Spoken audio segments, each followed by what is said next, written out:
Hello, once again. This is Antonio, and I'm coming at you with another exciting video. Now, think about it. Think about working your whole entire life, and you come up with a nest egg for your forever home, so to speak. One moment, let me get back to it.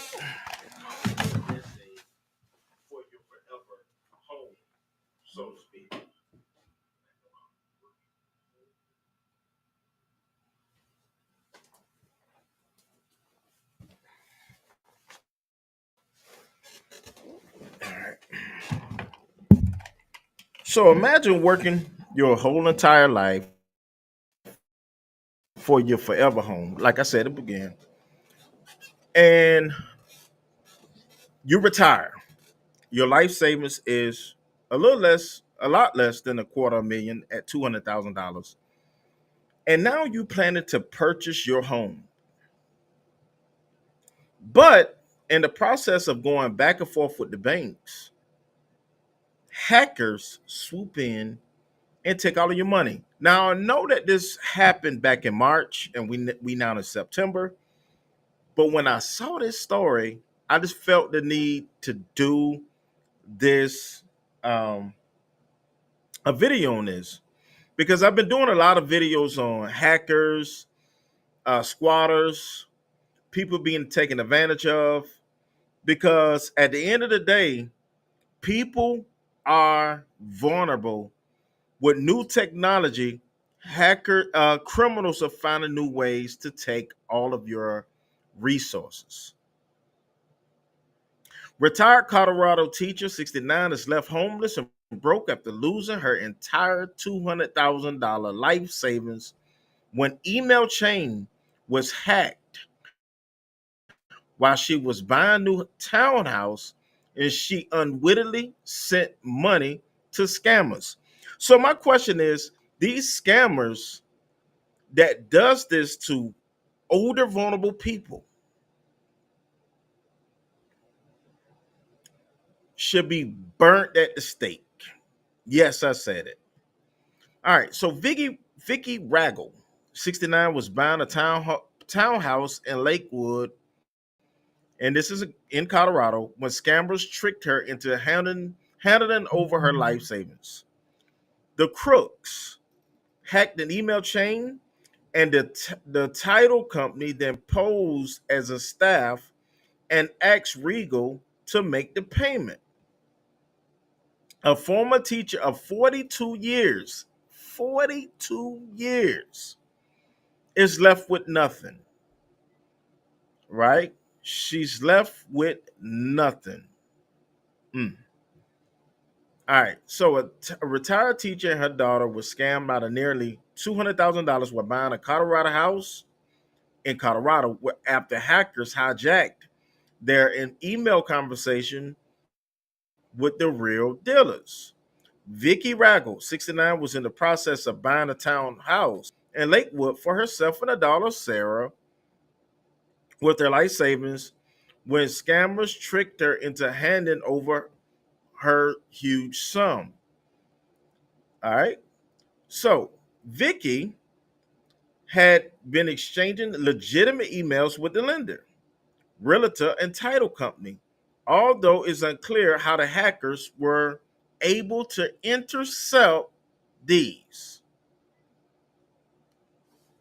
2 days before they were supposed to close, Vicky received an email which purported to be from the title company requesting the $196,662.81 due to close. She dully paid the sum in full, only learned about the scam 2 days later when the title company's office uh, to complete the purchase, where staff told them they haven't had received the cash. The FBI have now launched an investigation into the incident in February, along with the Colorado Bureau of Investigation and Lakewood Police. Now, my question is, how do they get away with this? And it seems a lot of times that the police is actually on the they playing catch up with these criminals, because with this new form of technology, like if you send money cash out, you can't get your money back. You send money Apple Pay, you can't get your money back. It's only one ways of transactions. Let's see if we can play this. Let's see. Story you'll see only on Fox 31. A mom and daughter in Lakewood have a warning for others in the process of buying a home. This after hackers created spoof emails posing as their title company along with a realtor and lender and scammed them out of over $200,000. Fox 31 problem solver Courtney Fromm sat down with the duo. She has more on this nightmare. Courtney. Yeah, absolutely. Now, we checked in with both the FBI and CBI on this. They tell us tonight scammers make spoof email accounts to get the bank account changed to the one that they can control, all while taking advantage of one of the people involved in the transaction. Unfortunately, this victim was a former teacher just ready to enjoy her retirement. Wait a second, Vicki, not only do you not get the house, you have nothing left. You have nothing left. Vicki Ragle, a middle school teacher of 42 years. As a single mom, I raised 2 kids. There was never money. And her daughter, Sarah, a traveling nurse, were excited to be buying their dream townhouse to live together in Lakewood. On a Wednesday, they told me that they needed the funds within 48 hours or the house wouldn't happen. But 2 days later, when they headed to the title company to get the keys to their new place. And at the very end, the title lady said, well, let me go check on your funds. And she came in and she said, where'd you send the funds to? And I said, I sent them to you. And she said, we don't have them.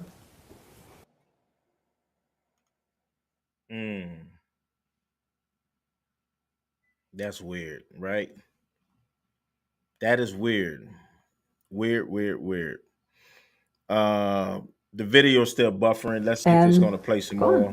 They're gone. Vicki says the $198,000 was sent to fraudsters. I think we walked out of there and I threw up, as a matter of fact. I mean, I pretty much had to carry you out of the title company. Who posed as their realtor, title company, and lender. The emails, she says, were nearly identical. At some point, the chain of emails got hacked, and I started getting fraudulent emails, didn't recognize them as fraudulent emails. The duo reporting the fraud to Lakewood police, CBI, and FBI, who tell us tonight this is called business email compromise. And in 2022 in Colorado, the FBI received 504 complaints of BEC, costing victims nearly $54 million. Officials warn to always carefully examine the email address and spelling, obtain wiring money instructions verbally on a trusted phone number, and never change a bank account from instructions sent to you via email, text, or fax. I don't know what I'm going to do, if you want to know the truth. I don't know. We'll make it. We'll get it figured out somehow. Yep.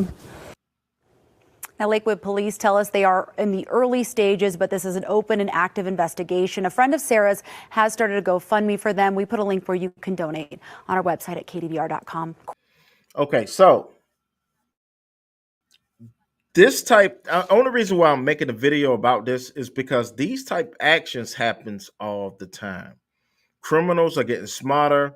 I know for a fact that everybody has an uncle somewhere in Africa who has diamonds ready for them. All you got to do is send over $5,000 to get these diamonds, and they're going to ship them to you.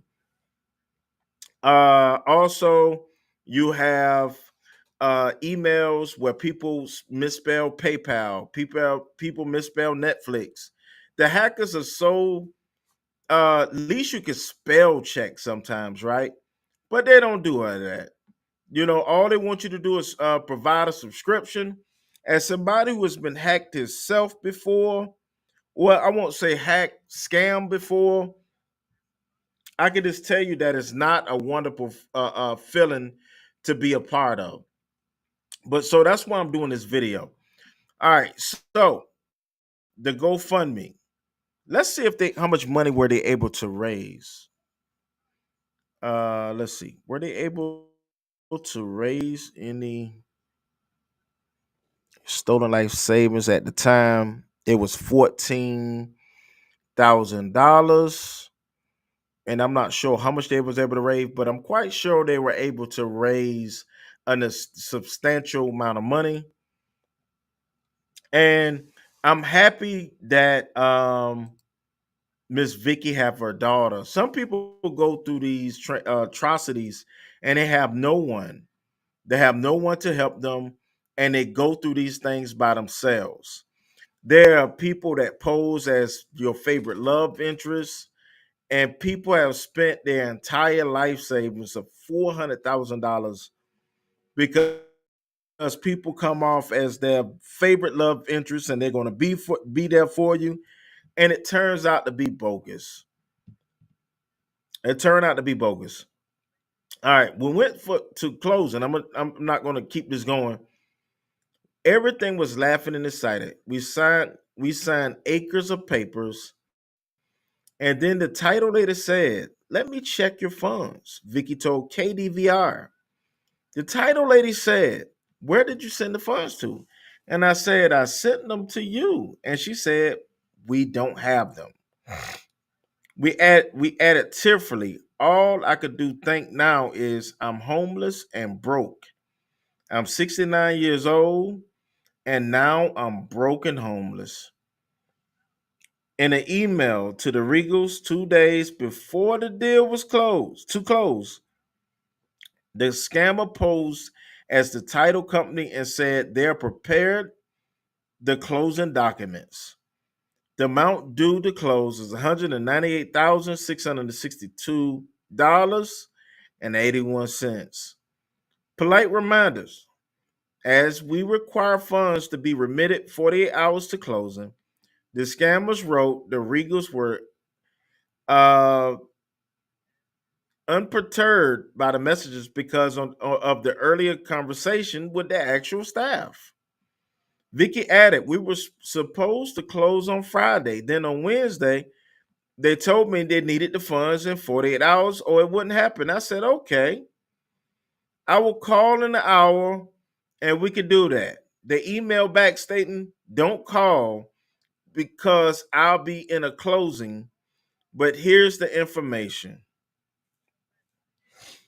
This is how you go after the elderly. And like I said before, these people need to be burned at the stake. Burned at the stake. After the money was paid, the Regals even received a reply to confirm the receipt of the funds.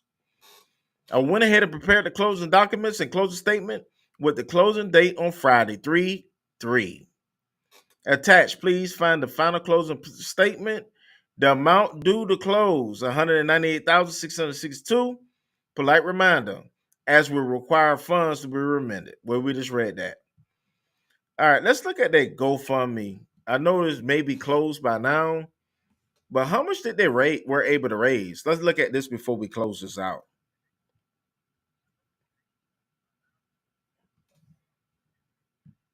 Let's see how much they were able to raise. Okay, so they were not able to raise their final goal of $200,000, but they were able to raise most of it back. And people, as a month ago, have still donated. So 138,000 they were able to raise back. So hopefully they probably weren't able to get the house that they wanted, but they are now in some capacity where they probably can get a place. If you want to donate and you see this, Stolen Life Savings from Vicky and Sarah Ragle, if you still want to donate, the GoFundMe is still up and you still can contribute, even though this is from March. People will still see the story and people have still donated. So I just want to do a quick video on this because when I saw this, I was like, okay, this is a story that we do on this platform from time to time, telling people about what may happen and how you can be able to combat it. And when you receive these emails, when people say don't call or don't do this or don't do that, that's when you call. When people tell you it's going to be all right, that's when you need to be concerned. That's just the way I feel about it. But this is Antonio with Team Tiggio. Please like, comment, subscribe, And once again, we will see you in the next video.